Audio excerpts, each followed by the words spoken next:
जय हिंद दोस्तों। उम्मीद करता हूँ सब ठीक ठाक होंगे और आप अपने आने वाले एग्जाम की तैयारी अच्छे से कर रहे होंगे। अभी जो आईबीपीएस क्लर्क का फॉर्म निकला हुआ है उसके अंदर जिन भूतपूर्व सैनिकों के पास सिविल ग्रेजुएशन नहीं है तो वो अपने आर्मी नेवी और एयरफोर्स के जो ग्रेजुएशन सर्टिफिकेट है उससे अप्लाई कर सकते हैं। देखिए इसके अंदर कुछ रिक्वायरमेंट्स है जो हमें भरनी होती है। यहाँ पर ये सिर्फ बैंक की बात नहीं है, चाहे आप बैंक का एग्जाम बैंक के फॉर्म अप्लाई करो, एसएससी, रेलवे या फिर किसी भी स्टेट से आप हो, आपके स्टेट के अंदर भी जहां पर ग्रेजुएशन और इक्विवेलेंट लिखा हुआ है वहां पर आप अप्लाई कर सकते हैं सर्टिफिकेट से। तो इसके अंदर जो रिक्वायरमेंट है ये जैसे परसेंटेज कितनी है, कहीं पर यूनिवर्सिटी पूछ ली जाएगी, कहीं पर पासिंग ईयर या date, roll number, certificate number. जबकि ये चीज इसके अंदर होती है तो हमें क्या क्या भरना है।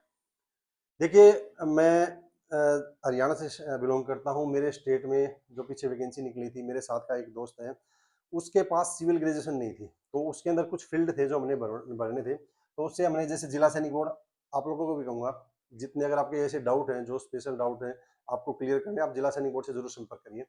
हमने जिला सैनिक बोर्ड या सेंटर से अपने लाइसेंस लगा के पता किया था कि कैसे क्या क्या भरनी है इस चीज़ में, क्योंकि ये चीज़ तो सर्टिफिकेट में होती नहीं है। और ये प्रॉब्लम हो सकता है आपके साथ, या अभी जो रिटायरमेंट आने वाले हैं, आपने ग्रेजुएशन नहीं कर रखी तो आपके साथ भी इस टाइप की प्रॉब्लम आ सकती है। तो उनमें क्या क्या भरना है इसके बारे में बात करेंगे। सबसे पहले बात आती है परसेंटेज की। देखिए परसेंटेज में आप 60% भर दीजिए। कोई कोई सेंटर आपको 70% भी बोल देता है, भर दीजिए, कोई दिक्कत नहीं, क्योंकि परसेंटेज इसमें होती ही नहीं है। ए ग्रेडिंग, बी ग्रेडिंग, जो अपने कोर्स करे हैं अल्फा ब्रावो चार्ली, उस टाइप की ग्रेडिंग होती है, तो अल्फा ब्रावो सबको मिलती ही है। तो 60% से ऊपर आप 60% भर सकते हो। अगर किसी किसी स्टेट में या स्टेट गवर्नमेंट के जो एग्जाम होंगे उसके अंदर अगर नंबर पूछ ली जाए कि कितने नंबर हैं, तो आप इसमें 600 नंबर भरोगे। टोटल स्कोर मैक्सिमम मार्क होंगे तो उसमें 1000। ठीक है, 1000 में से 600 नंबर, 60%। हो सकता है किसी स्टेट में पूछ लिया जाए, हमारे स्टेट में पूछा था इसलिए मैं आपको बता रहा हूँ, हो सकता है आपके सामने ये प्रॉब्लम आ जाए, तो कोई डाउट मत रखना। ज्यादा जानकारी के लिए जिला सैनिक बोर्ड से जरूर संपर्क कर लेना। अगर कोई इशू है, कोई मन में संदेह है कि मैं क्या करूँ, कहीं गलती ना हो जाए, कुछ गड़बड़ ना हो जाए। बाकी कोई दिक्कत नहीं है कि डीयू में, क्योंकि ये चीज इसके अंदर होती ही नहीं है। तो आप, लेकिन अगर मैंडेटरी फील्ड है तो भरना पड़ेगा, अगर जहाँ पर मैंडेटरी नहीं है छोड़ दीजिए उसको। अब आ जाता है यूनिवर्सिटी का। देखिए मैं अपने सर्टिफिकेट से दिखा देता हूँ। अब इसके अंदर यूनिवर्सिटी नहीं होती। अब सेंटर का नाम है ऊपर, AC depot, armoured corps centre and school Ahmednagar. मैं आर्मर्ड कोर से हूँ तो मेरे तो ये वाला सेंटर है। आप जिस भी सेंटर से हो, सेंटर ने हमारे को इशू किया है और आप इससे इसको भर सकते हो, कोई दिक्कत नहीं। जहाँ भी सेंटर का नाम नहीं है तो आप अपनी आर्मी, नेवी या एयरफोर्स का नाम भर सकते हो। उसके बाद आ जाता है पासिंग ईयर और डेट। देखिए अगर ये चीज़ पूछ ली जाती है तो इसमें अपना नीचे डेट ऑफ इशू होती है, जहाँ पर साइनिंग अथॉरिटी है उसके साइड में ही डेट ऑफ इशू है। जो हमारी रिटायरमेंट वाली डेट है वो डेट भर दीजिए, डेट ऑफ रिटायरमेंट वाली। ठीक है, उसी दिन मिलता है अपने को, उसी दिन कंप्लीशन, अपनी सर्विस कंप्लीट होती है, उसी दिन अपने को ये जारी होता है, जिस दिन हमारी जो रिटायरमेंट का लास्ट अपना दिन होता है रिटायरमेंट वाला, उस दिन। अब जहाँ पर रोल नंबर, सर्टिफिकेट नंबर या कोई इस टाइप की चीज पूछी जाए तो सबसे ऊपर सीरियल नंबर होता है, सीरियल नंबर भर दीजिए, कोई दिक्कत नहीं आएगी। क्योंकि अपने सर्टिफिकेट में इसके अलावा कुछ भी चीज नहीं है।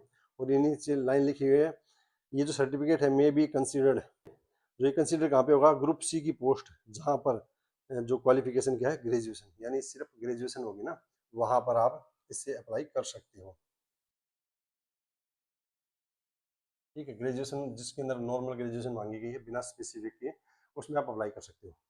तो उम्मीद करूंगा आपके जो डाउट हैं ग्रेजुएशन सर्टिफिकेट्स के, जो आर्मी नेवी एयरफोर्स से, वो क्लियर हो गए होंगे।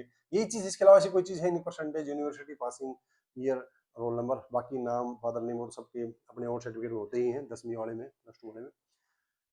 इसके अलावा शायद कोई ऐसा किसी भी स्टेट में ऐसा कोई डाउट आएगा नहीं। बैंकिंग में है शायद जो भर रहे हैं उनको प्रॉब्लम आई होगी। एक दोस्त का कमेंट था या इससे रिलेटेड की सारी चीज पूछी जा रही है, तो मैंने पूछा था मैंडेटरी है, उन्होंने बोला सर मैंडेटरी है, तो मैंडेटरी तो आप ये भर देना, इसके अलावा कुछ भी नहीं है इसके सर्टिफिकेट के अंदर। डीवी में आपका सिर्फ डॉक्यूमेंट सर्टिफिकेट चेक किया जाएगा, ये आपके पास होना चाहिए, बाकी इसके अलावा कुछ भी नहीं है। और एक और साथी का कमेंट था कि तैयारी कैसे कहाँ से करें, जो बिल्कुल शुरुआती दौर में है, आप फर्स्ट टाइम दे रहे हो, आपको बिल्कुल पता नहीं है। तो मैंने एक वीडियो बनाया था उसके लिए, आप वो एक बार देख लेना। कुछ यूट्यूब चैनल्स और टीचर्स के नाम है, आप उनकी वीडियो देखोगे तो आपको प्री में अच्छी हेल्प मिल जाएगी। आपको जो प्री की तैयारी बूस्ट करने में, आप हो सकता है इस टाइम प्री निकाल भी दो, तो आप एक बार वो वीडियो देख लेना, तो आपको काफ़ी मदद मिलेगी। अगर आपको बिल्कुल जानकारी नहीं है तो एटलीस्ट आप ब्लाइंड तो नहीं जाओगे पेपर में, आपको पता ही नहीं चलेगा क्या देना है, कैसे करना, क्या चीज़ पूछी जाती है। आप उस वीडियोज़ से काफ़ी हेल्प मिलेगी। बाकी जिसका अच्छा लगे आपको कंटेंट, आप अपना कंटिन्यू करिए, कोर्स खरीदिए। और आपको देखो मेहनत करनी पड़ेगी, ऐसा नहीं है। अब जब आप फर्स्ट में नए आते हो तो सब ऐसे ही होते हैं, कोई ये मत सोचना कि मैं फर्स्ट टाइम दे रहा हूँ तो पता नहीं और लोग क्या क्या कितनी तैयारी कर रहे हो, 2 साल 3 साल से तैयारी कर रहे होते हैं। फर्स्ट टाइम सबके लिए एक जैसा होता है, चाहे कोई बोलने में कोई कुछ भी बोल दे, कोई इतना बड़ा धुरंधर नहीं होता। फर्स्ट जो स्टेज सबके लिए बराबर होती है। एक बार तैयारी जब हम करते हैं ना, वो बीपीटी वाली कहानी है, फर्स्ट स्टेप है।